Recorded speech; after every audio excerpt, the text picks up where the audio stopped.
Hello friends, welcome back to my channel Aarti Satish. तो आप लोग कैसे हैं? आई होप आप लोग बहुत अच्छे होंगे, खुश होंगे, मज़े में होंगे और अपनी अपनी पढ़ाई में व्यस्त होंगे।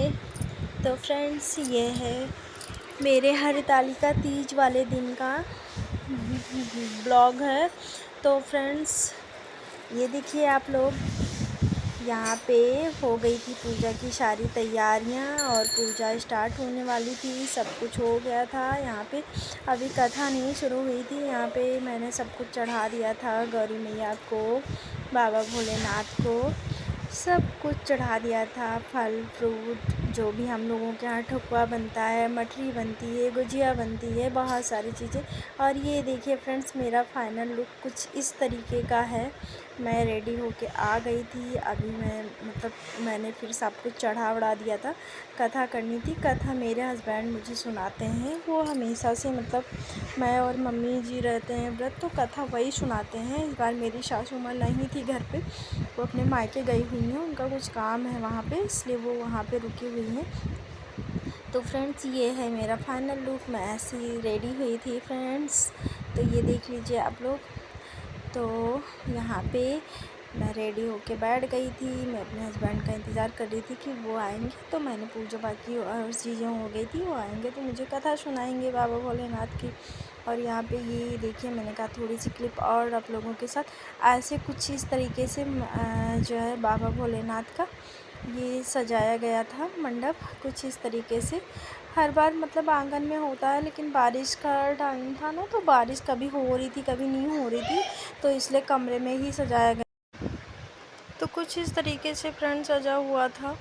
और फिर ये है अगले दिन जो है सुबह का फ्रेंड्स। तो सुबह में मैं 3:30 से 4 के बीच में नहा धो करके आ गई थी। और यहाँ पे फिर मैंने सुहाग ले लिया था।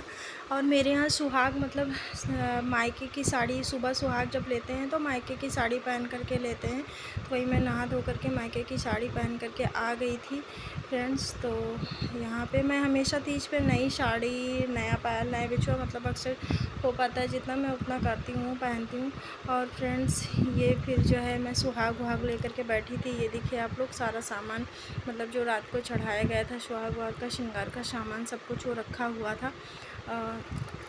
तो मैंने सोचा कि चलो अभी 5:30 या 6 बजे तक ये सब चीज़ें मैं हटाऊंगी। उसके बाद मैं यहीं बैठी हुई थी, लगभग 1 घंटा 1.5 घंटा मैं यहीं पे बैठी हुई थी। मुझे अच्छा लग रहा था सुबह सुबह उठ करके सुहाग ले करके माता रानी के पास बैठने में। तो मैं काफ़ी देर तक यहाँ बैठी हुई थी। उसके बाद मैंने 4:30 बजे के लगभग पानी पिया था। सुहाग वाग लेके मैं बैठी हुई थी। और मेरे हस्बैंड को कुछ काम से बाहर जाना था, तो इसलिए मैं और जल्दी उठ गई थी और वो चले गए थे।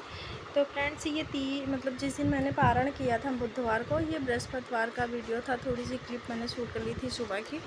अजीब सा मन हो रहा था, कुछ खाने का मन नहीं कर रहा था, तो मैंने यहाँ पे बनाया था पास्ता और चाय नाश्ते में। तो मैं और बाबू दोनों लोग के लिए बनाया हुआ था। तो मैं बाबू को बोल रही थी कि आ जाओ तुम भी खा लो। तो वो खाता वाता है नहीं ये सब चीज़ें। मैं अभी बहुत रेयर बनाती हूँ, पता नहीं कितने महीनों के बाद आज मैं बनाई थी खाने के लिए। तो यहाँ पे फ्रेंड्स मैं बना के लेके आ गई थी। बाकी झाड़ू पोछा, नहाना धोना, पूजा पाठ सारी चीज़ें मेरी हो चुकी थी। किचन विचन भी मेरा सब साफ़ सुथरा हो गया था। किचन तो मैं वैसे भी जैसे भी कुछ बनाती हूँ मैं साफ़ कर लेती हूँ। तो यहाँ पे ये लेकर के आया था, मुझे अपने खिलौने दिखा रहा था कि मम्मा ये देखो, ये इसको बजा रहा था ले जाके इसमें तो मिट्टू के पास। तो वो उसको चिल्ला रहा था, जो उसके पास ये बार बार बजा बजा के उसको परेशान कर रहा था। तो मुझे दिखा रहा था कि मम्मा ये देखो मैं बजा रहा हूँ। तो वो मुझे चिल्ला रहा है मिट्टू जो है। तो मैंने कहा मत करो उसके पास। तो फ्रेंड्स, अभी मैं और बाबू करेंगे नाश्ता। और आप लोगों को मेरा ब्लॉग कैसा लगा, तो आप लोग प्लीज़ फुल वॉच करिएगा, लाइक शेयर सब्सक्राइब करिएगा। फिर मिलेंगे नेक्स्ट ब्लॉग में, तब तक के लिए बाय बाय।